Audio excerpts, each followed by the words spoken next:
যে গাই গরুগুলো পালন করি বা গাই ইয়ে করি, তো আমাকে অনেকেই বলে, একটা কমেন্ট করেছে গাই দেখাইয়া এবার তার থেকে বেশি আমাকে এই ইউটিউব পরিবার থেকে শুনতে হয়েছে গাই দেখানো, গায়ের কাজ দেখাও, যদি শুধুমাত্র জন্য তুমিই কাজ করো আর কেউ কাজ করে না, গাই গরুর কাজ করো, এগুলো আবার দেখানোর কি আছে? হাই রে মাথা মোটা মানুষ, গাই গরুর কাজ করি, এটা কি এমনি রোবটে করতেছে? আমি তো করতেছি, তা এই কাজগুলো করতে কি কষ্ট লাগে না? তারপরে আবার বললো, ওই একটা কমেন্টই একটা কবিতার মতন লিখেছে, তো তাই জন্য একটু একটু করে বলছি, গাই গরুর কাজ করো, এগুলো আবার দেখানোর কি আছে?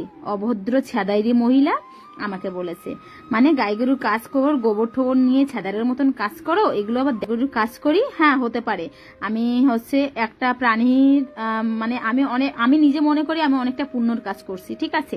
তোমার কাছে হয়তো মনে, যাই হোক ছাড়লাম, তোমাকে আর কিছু বলে লাভ নেই। যারা বোঝার, যারা ভালোবাসার মানুষ, আমার কাছে অভাব নেই। আমার কাছে যে বললাম না 5 জন ভালোবাসলে আমার কাছে অনেকটা, তো তাদের সেই 5 জনের জন্যই আমি ভিডিওগুলো ছাড়ি। তোমার যদি পছন্দ না লাগে তুমি আমার ভিডিওটা দেখবে না, ঠিক আছে?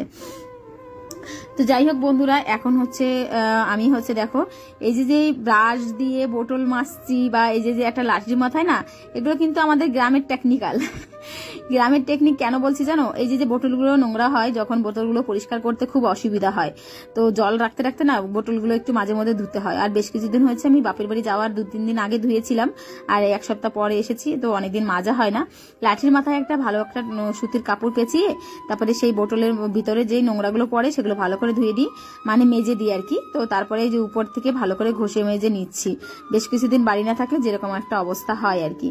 তো সেজন্য এইভাবে আমাদের গ্রামের মানুষের দেখো কত মাথায় বুদ্ধি, লাঠির মাথায় কাপড় পেঁচায় বোতল পরিষ্কার করছি, বুঝতে পারছো? যে বোতল নিয়ে পরিষ্কার হচ্ছে, বোতল পরিষ্কার করতে পারছো না, তাহলে আমার এই টেকনিকটা ইউজ করতে পারো, খুব ভালো হয় গো। তো এই যে হচ্ছে সকাল থেকে কাজগুলো করতে করতে অনেকটা বেলা হয়ে গেছিল, তারপরে কিন্তু আমি আর কোনো কাজ করতে পারিনি, মানে আমি একটু অন্য কাজে ব্যস্ত হয়ে পড়েছিলাম, যার জন্য আর কোনো রকম ভিডিও তোমাদের সাথে শেয়ার করতে পারিনি। আজকের আমার এই ভিডিওটা এই পর্যন্ত। তোমাদের এই ভিডিওটা কেমন লেগেছে একটু কমেন্টে জানাবে। যাদের ভালো লাগবে তারা কমেন্ট করবে, যাদের ভালো না লাগবে তারা বেরিয়ে যাবে। চলো, সবাই ভালো থাকবা, সুস্থ থাকবা। নেক্সট আবার একটা ভিডিওতে দেখা হচ্ছে। আর এই কলসি টলসি মেজে একদম পরিষ্কার করে আজকে ঘরের জলগুলো তুলবো। আর এটা তো আমাদের নল ছিট দিলে জল আসে না গো, আমাদের এইভাবেই ঘরে জল মানে সব ভরে ভরে রাখতে হয়, তারপরে আমরা খাই, ঠিক আছে? তো চলো, সবাইকে টাটা, ভালো থাকো। বিল্ডিং এর চাঁদের উপরে বসবাস করো। আমরা হচ্ছে মাটির মানুষ, খাঁটি মানুষ। আমরা এই গাই গরু এই জীবনটা আমরা খুব ভালোবাসি। আমরা না ছোটবেলা থেকে ওই যে ধুলো বালি কাদা মাটি খেলে বড় হয়েছি। তোমার মতো হয়তো সোনার চামচ মুখে নিয়ে বড় হয়নি, তার জন্য তুমি এই কথাটা বলেছো, আমাকে ছ্যাদার বলেছো। গাই গরুর কাজ করি, এটাতে দেখে মানুষ কি শিখবে? গাইপালা শিখবে না গো, গাইপালা তোমাদের শিখতে হবে না, ঠিক আছে? তুমি হচ্ছে বললাম না চাঁদে বাস করো, তুমি ওই চাঁদ নিয়েই পড়ে থাকো।